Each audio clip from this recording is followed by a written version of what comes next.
Hello, and welcome to the Freedom Challenge online podcast. Here at the Freedom Challenge, we strive to do good by helping enslaved women and children to do more than you ever thought physically possible, and to do it together by connecting women with a heart for a hurting world. We hope you enjoy your time being informed and encouraged with host Tracy Doherty and our amazing guests. So let's get ready and join Tracy for this week's episode. Welcome back to the Freedom Challenge online podcast, season 5. This is your host and the director of the Freedom Challenge, Tracy Doherty.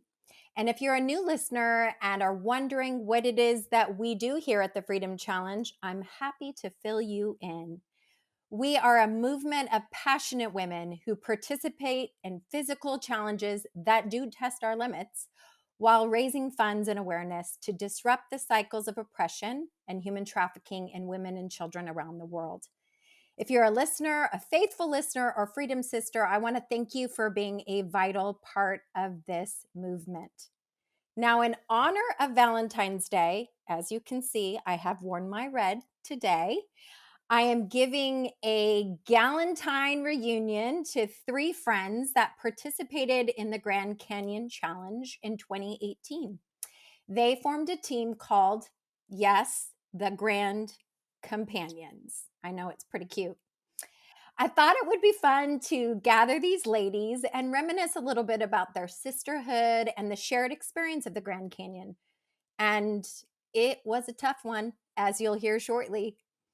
Today, we're going to catch up. We're going to go through all the things that have happened in life with these Grand Companions since 2018. I can tell you there's been babies and career paths and buying homes. But now, all these years later, I'm eager to reflect on them, the lasting impact of the Freedom Challenge that has happened in their lives over these years. So without further ado, I want to welcome the Grand Companions. And ladies, thank you for joining me. If you'd introduce yourself, where are you calling from? And tell us a little snippet about your life. My name is Lacey. I am actually Tracy's niece-in-law. I'm married to her oldest nephew. So that's how I was introduced to Freedom Challenge. But I'm from San Diego. And I am a wife and a mom to an almost 3-year-old. My name is Courtney, and I got introduced to the Freedom Challenge through Drew and Lacey, just conversation actually at the gym about what Tracy does, and it sparked my interest. I'm sure we'll get into that a little bit later, but I too am here in San Diego, much like these girls, and currently expecting a first baby in about a week and a half. Woo! That's exciting. Yeah. And yeah, happy to be here to be a part of this. Exciting. Each one of you have become mothers, and bringing it in is Drew Walsh. Yes, I am Drew Walsh, formerly Drew Doherty. I am Tracy's daughter. I am also in San Diego, California, and I am a wife and a mom and a therapist. And I was obviously introduced to Freedom Challenge through my mom. But even before that, before my mom joined, I was aware of the impact that Freedom Challenge had, and kind of some of its like origins in the last 10 years or so. So it was fun to finally get to be a part in 2018, boots on the ground, if you will. Boots on the ground.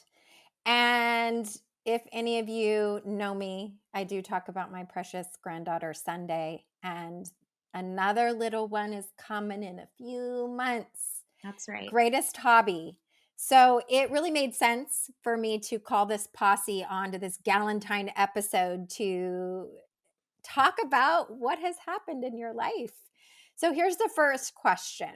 You know, all of us carry a why. Whys are generally pretty important to what we choose to put our time in, and especially as adult women who have full schedules, full lives, and now even more so as you're deeper into your mothering and your career paths and so forth. But when you think back to 2018, it probably would have even been 2017 when you started thinking about this.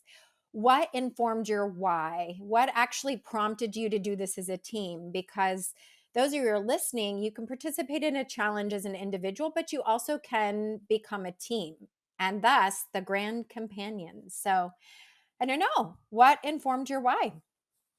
I can start.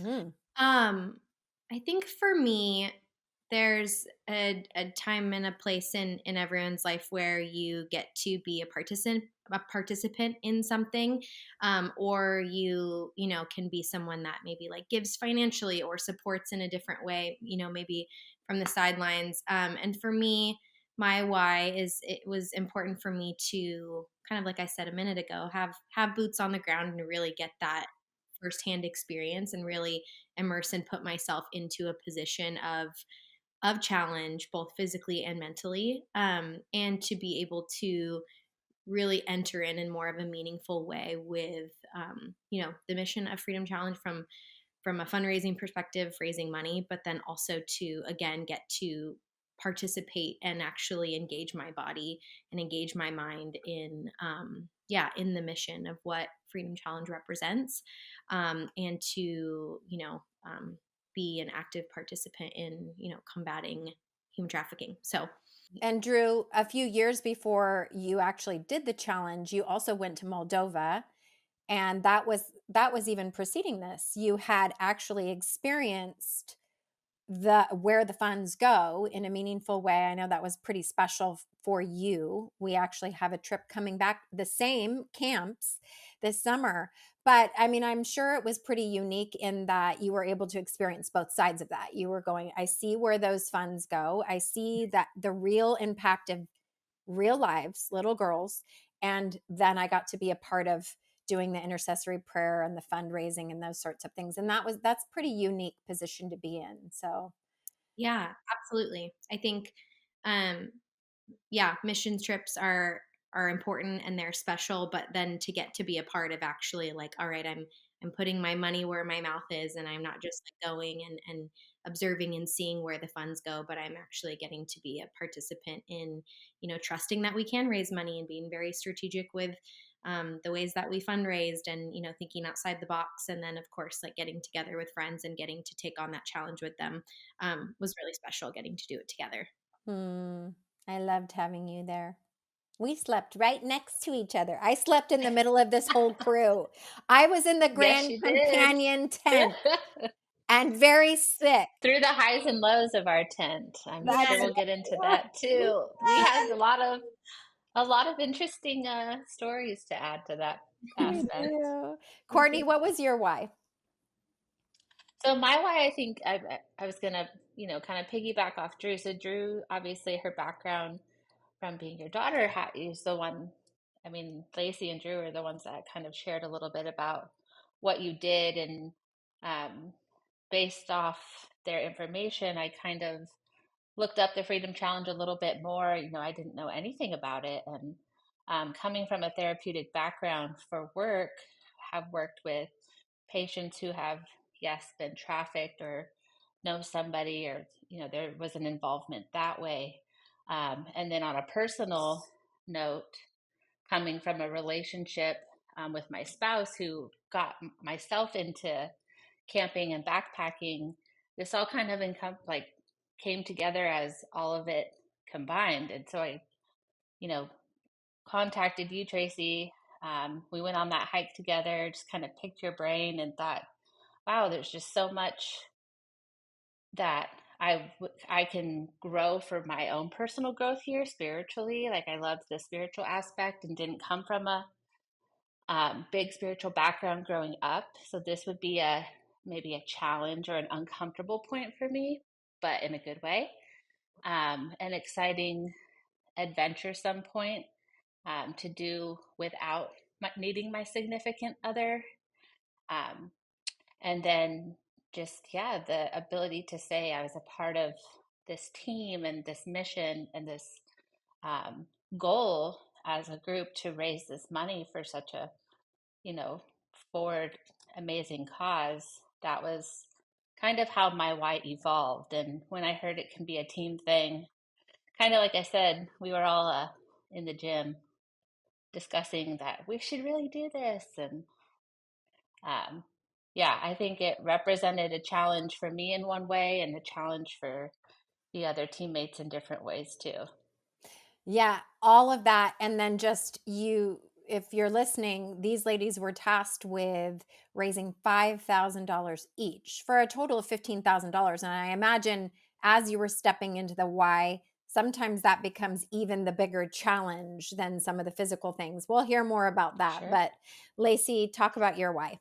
Yeah, I was going to say, I mean, similar to these gals, I didn't really have an excuse not to do it. I think that I tend to be, in some circumstances, more of like a pressure prompted person. So when Drew started talking about it, and then I started thinking about it, getting the wheels turning, we roped Courtney in. I was like, okay, if my two like BFFs are going to be going, like we can do this together.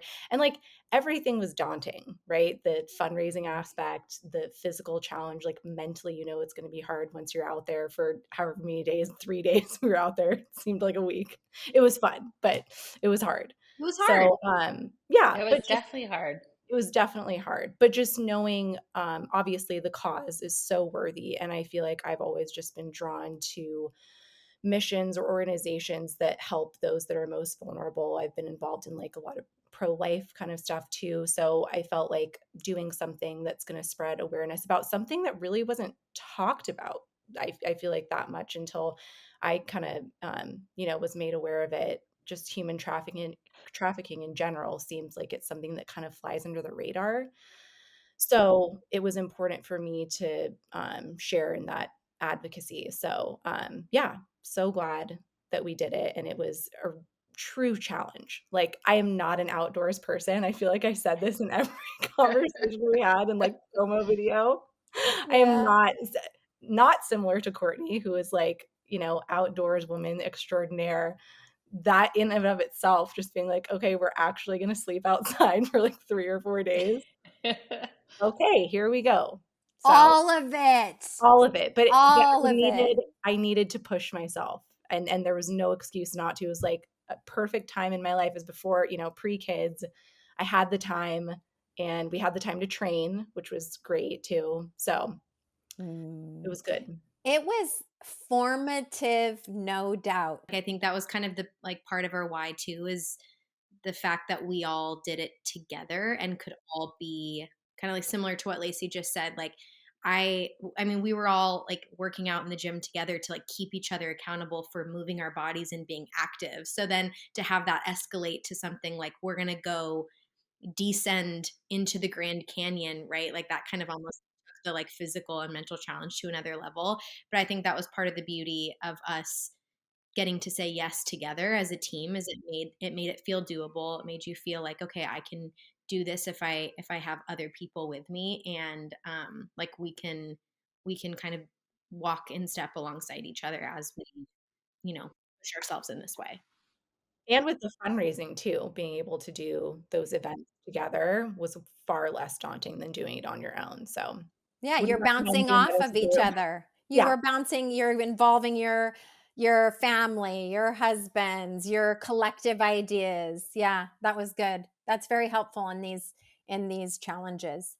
So now as you look back, because it's been what, 5 years, it would be 5, 6 years even. I want to hear, and sometimes no, let me pause this. Sometimes we don't really think about how a particular moment in time or experience actually transformed or increased our personal capacity.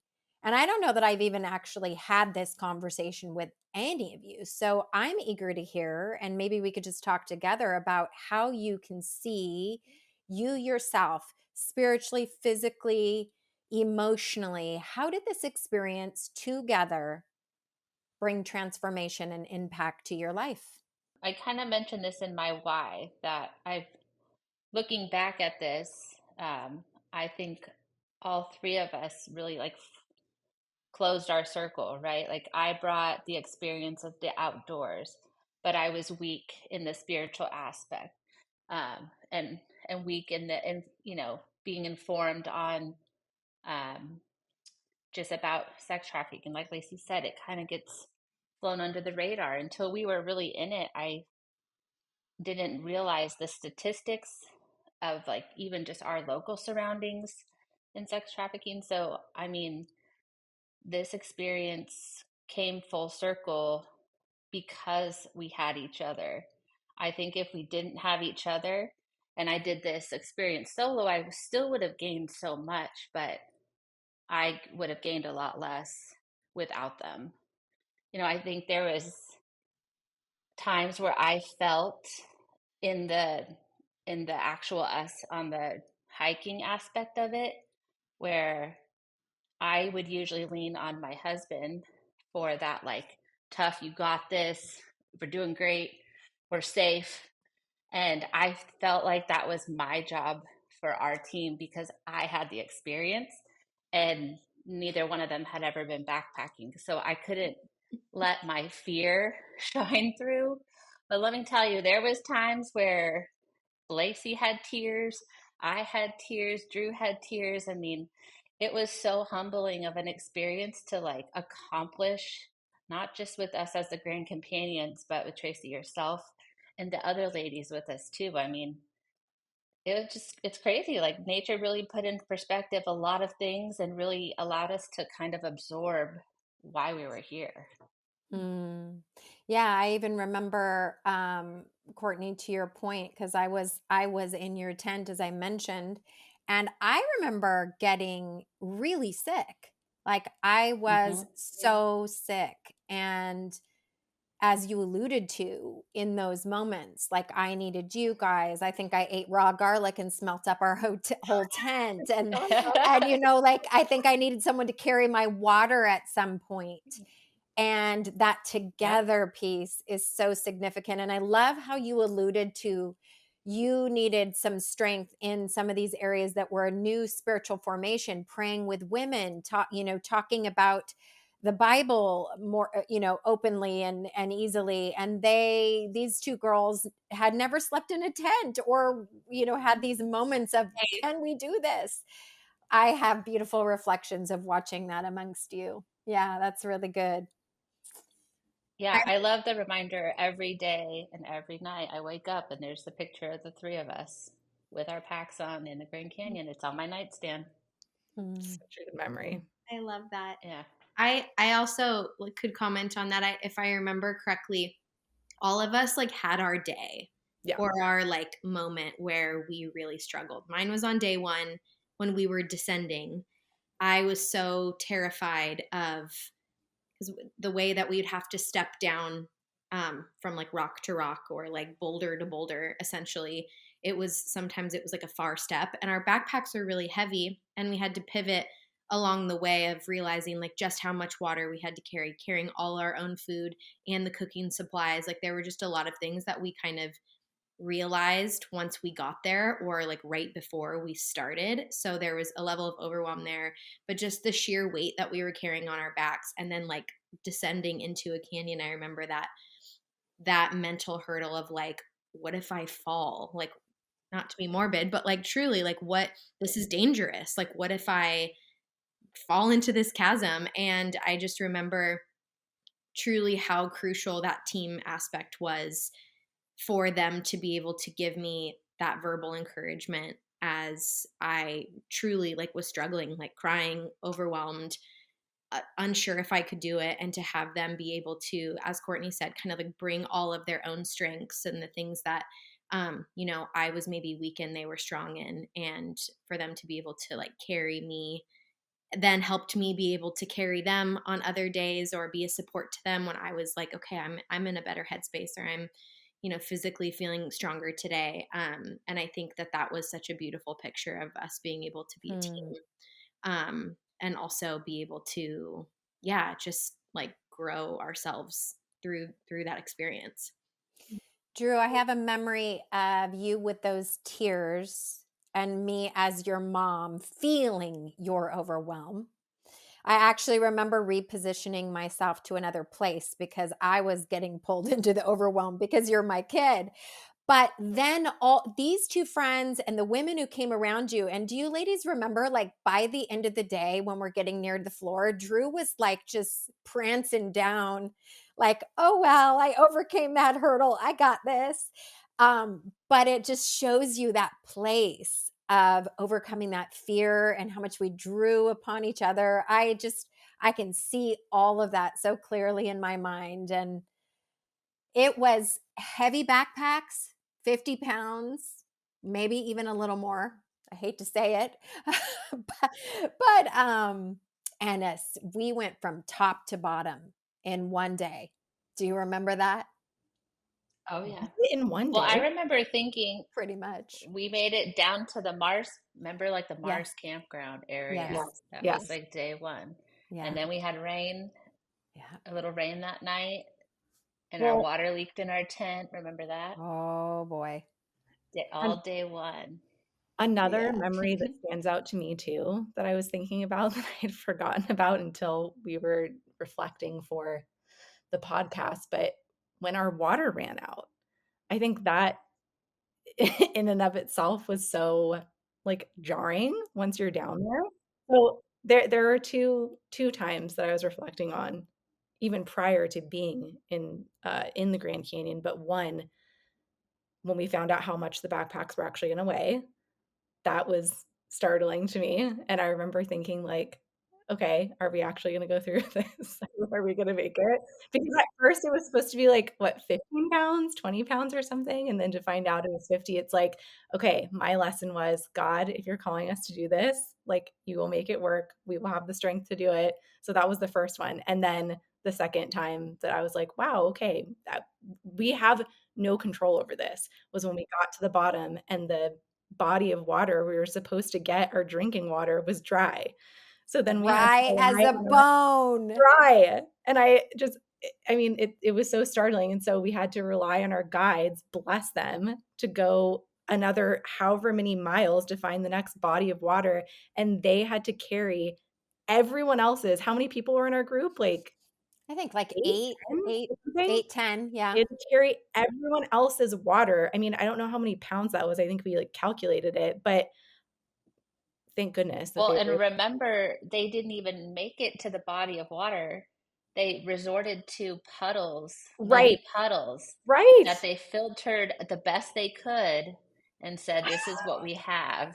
And Here's your muddy water filter. then I forgot about that, Court. So then even once you Yeah. get the water, it's like, okay, I hope we don't get sick from this.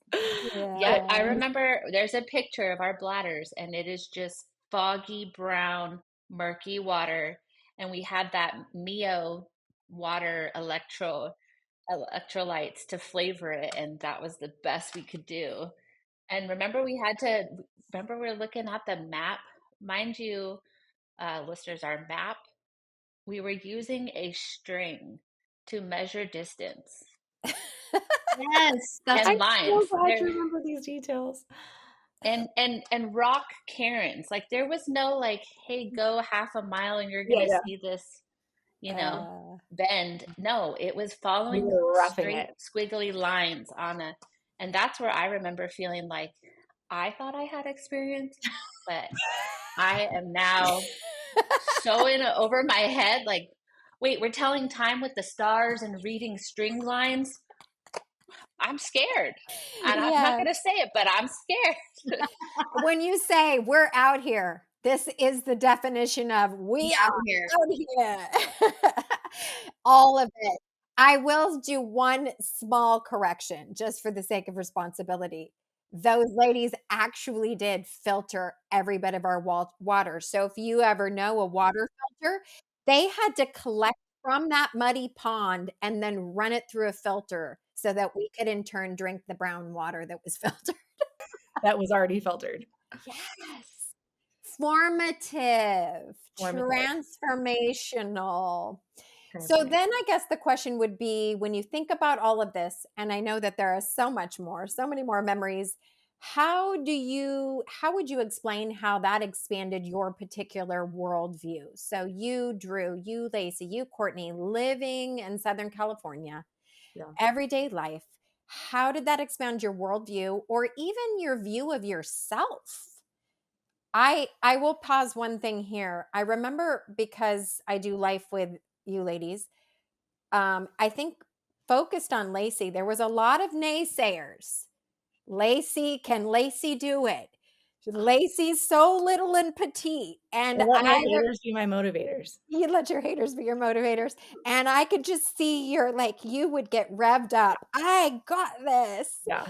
So I would love to talk about how this increased your worldview, your view of self, and anything Totally. like that. That was my most challenging part once we were down there physically, because I have I think a short torso. And so the problem for me was the way that the pack was sitting on my hips. And so it was just so painful for me. I just couldn't get adjusted right. And so the weight on top of that and just having the uncomfortable part of the pack, it was just that was my moment of breakdown when I started crying. And I think that was maybe on the last day or the day before. It was towards the end. So I had tried my best to support these two with their woes while we were down there. And then I think I might have been the last one to break. I can't remember. But yeah, that was a real challenge. And I mean, really caused me to like push outside of myself and think like, okay, this is only temporary. Again, if God wants me to be here, like I can make it through this for another 24 hours or whatever it was. I will be okay in the end. And we can be like a covering for these people, because you just, as you're going, it's a total mind, body, soul experience, like physically, mentally, you're going through this. And in this, at the same time, you're trying to think about and pray for the people that you're doing this for and raising the awareness for. And so you just think to yourself, like, okay, what is my why? Like, why am I doing this? And go back to prayer. And then it takes your mind off of it for a little bit. So anyway, yeah, I can't remember exactly where it was. Worldview. How it expanded your worldview about yourself and about the world. I think also, truly, Courtney touched on this earlier, but I had no idea like how many hubs there were for human trafficking that are like close in proximity to us. It's frightening, honestly, to hear about. And so I think that really like put things into perspective too, that this isn't just like, oh, on the other side of the world type of a thing. This is a problem here, in the US and even locally in San Diego. So it made it even more motivating, to spread awareness, because I feel like similar to us, like most people, it's just a cause that's not talked about enough. So it was really eye-opening to hear like stories from people who were in San Diego or Texas or any of the other major hubs that are close by. Yeah. And now being a mother of a daughter of an almost 3-year-old, there's all kinds of ways that we draw on those experiences, that innate sense of empowerment as women. Collectively, we can do something rather than doing nothing. And I think that, Lacey, to your point, that often the statistics in the number, we hear about, human trafficking, organ human trafficking, child sexual exploitation, there's just so many facets of this. It becomes very statistical. But if you as an individual person and collective, you ladies were able to say, instead of being overwhelmed and turning away, I'm going to turn toward and do the thing I know I can do. And that's pretty beautiful. And it takes a large amount of courage to do that. So I think part of the motivation when I started to internally struggle or feel fearful of, holy cow, we are really down here. Like, this is different than any of my experiences. I remember one night sitting, we were all looking at the stars because our guides were telling us how to tell time with the stars. And I thought that was fascinating. And I'm like, man, they're so accurate. This is, and it was a good little distraction, excuse me. But I remember thinking like, I would give anything to talk to my husband, or to like, it made my experiences with him and doing this in the past feel like this was way harder and way more real. Not that ours weren't, but like I felt so unprepared, as prepared as I thought I was. But then we would do those activities at night as a group and in the morning, and they involved a story from somebody who had, yes, been trafficked and had been rescued due to the Freedom Challenge, or how an organization like the Freedom Challenge supported them, and to hear their journey from where they were to where they are, I remember feeling like this is our motivation. This is why God is making me feel fearful, but settled with, number one, exploring my spiritual journey. Like, this is a full teaching moment for me. And knowing that we're going to be okay. Like, it's supposed to be hard right now. I'm supposed to be scared. They were scared. I'm supposed to be fearful. They were fearful. I'm supposed to have hope because we're giving them hope. So I remember feeling like the stories were like such a motivator in my time of fear. Yeah. And to that point, Courtney, thinking about the power of choice, like you chose to do this physical challenge on behalf of those who do not have a choice. Just in terms of like a spiritual transaction, that is so powerful. It really, really is. And I think all those connections start just coming together in such a beautiful way, even as I'm listening to you. Agreed. Yeah, I think that to kind of piggyback off of that, it's similar to what Courtney just said of like what the actual victims are going through versus what we're going through, and having, not like trying to relate hardship, but in some ways having to bear through hardship and continue on when you don't want to continue on. I remember one of the women in our group, she wasn't on this team, but she was in another group, but like still doing the Grand Canyon Challenge. I remember after the fact during reflections, she was talking about how she had such an intense moment with the Lord on the trail where I think she was like menstruating and just like really feeling it in her body, feeling fatigued, feeling tired. Like, how am I, right? Like, how is this happening that I'm, on my period during this hike? Like, this is so inconvenient, and right, like all of these different things. And I remember she was sharing that she had a moment where the Lord really highlighted to her that, there was an end point for us, right? There was like the mental game of, okay, only 24 more hours, okay, only 12 more hours, only 2 more hours, right? And for victims, right, despite what their physical bodies might be going through, sickness, ailments, right, they don't have a choice, and there is no end in sight until ministries like the Freedom Challenge or other people really do step in that gap to help, right, like rescue them or to help give them other options or resources. And that really was a huge worldview shift of, you know, we get a choice every single day with like what we spend our time, our talents and treasures, like, how we use those things. And for these victims, they don't have choices. And so that was a really powerful mindset shift for me, just in my own life of, knowing that was an intense challenge for a number of days.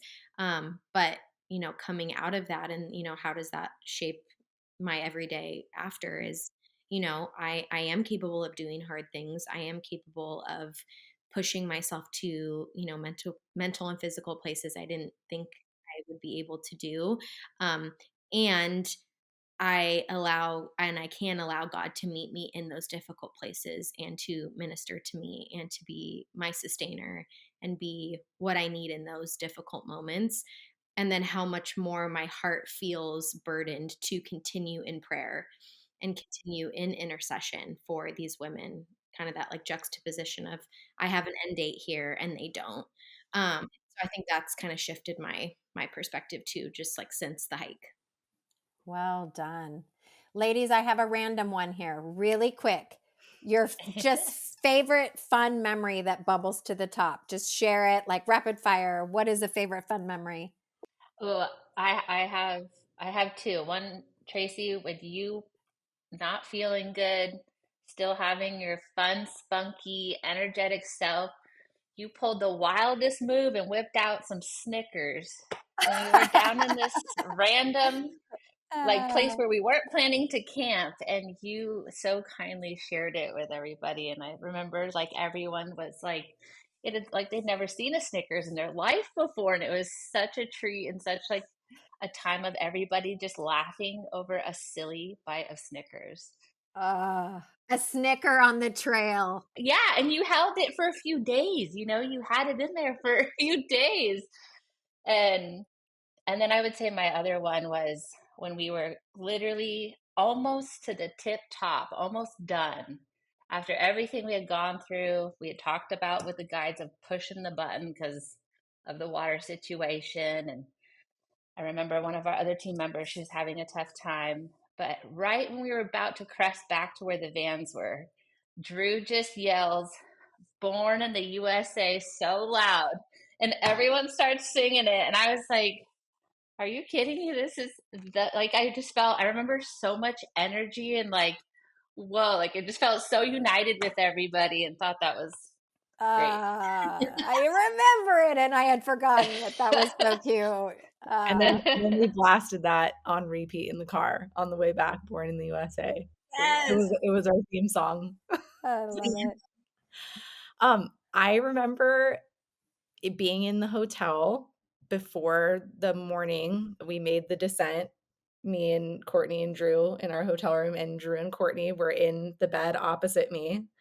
And I remember we were all like feeling the anxiety, like the nerves of starting the next day because we just didn't know what to expect. And I remember we're all laying down and I looked at them and I said, in 72 hours, we're going to be back in these beds.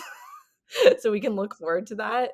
But we will have traversed the Grand Canyon in 72 hours and we're going to look at each other and be like, we did it. And we did. I don't know if you guys remember that. The night that we got back, took a hot shower and it was like euphoric. And then we laid down in bed and we just looked at each other and we're like, we did it. We did it. We did it. We did it. A fun memory for me was us getting to like make our food on like a campfire every night. There's something so like primal and empowering about like we are like making our own food out here, and we're like it when you're so famished after like on being on your feet all day and obviously carrying all that weight, like everything tasted phenomenal, even if it was like the most basic like whatever. It was so fun to be able to like have that to look forward to at the end of the day of like, oh, like we get a hot meal, and yeah, I don't know. That was a fun memory for me. I want to add to it because I have a fun memory on this too. And it has to do with the eating at the end of the night. I remember everyone, you just have such limited things to cut up. And we had like whole onions and different things. Like we were going real. And at first, I do remember in particular, Lacey trying to be so careful to cut things. And then by the end of the time, she's like, we're using the rock for a cutting board, whatever. And it was just this, we're done. We're going to conserve energy. And it just made me laugh so much. Knife skills went out the window. Yeah, that's right. That's right. All right. If you can believe it, our time is coming to an end. So here is what I want to end on. One word that describes your experience with the Freedom Challenge.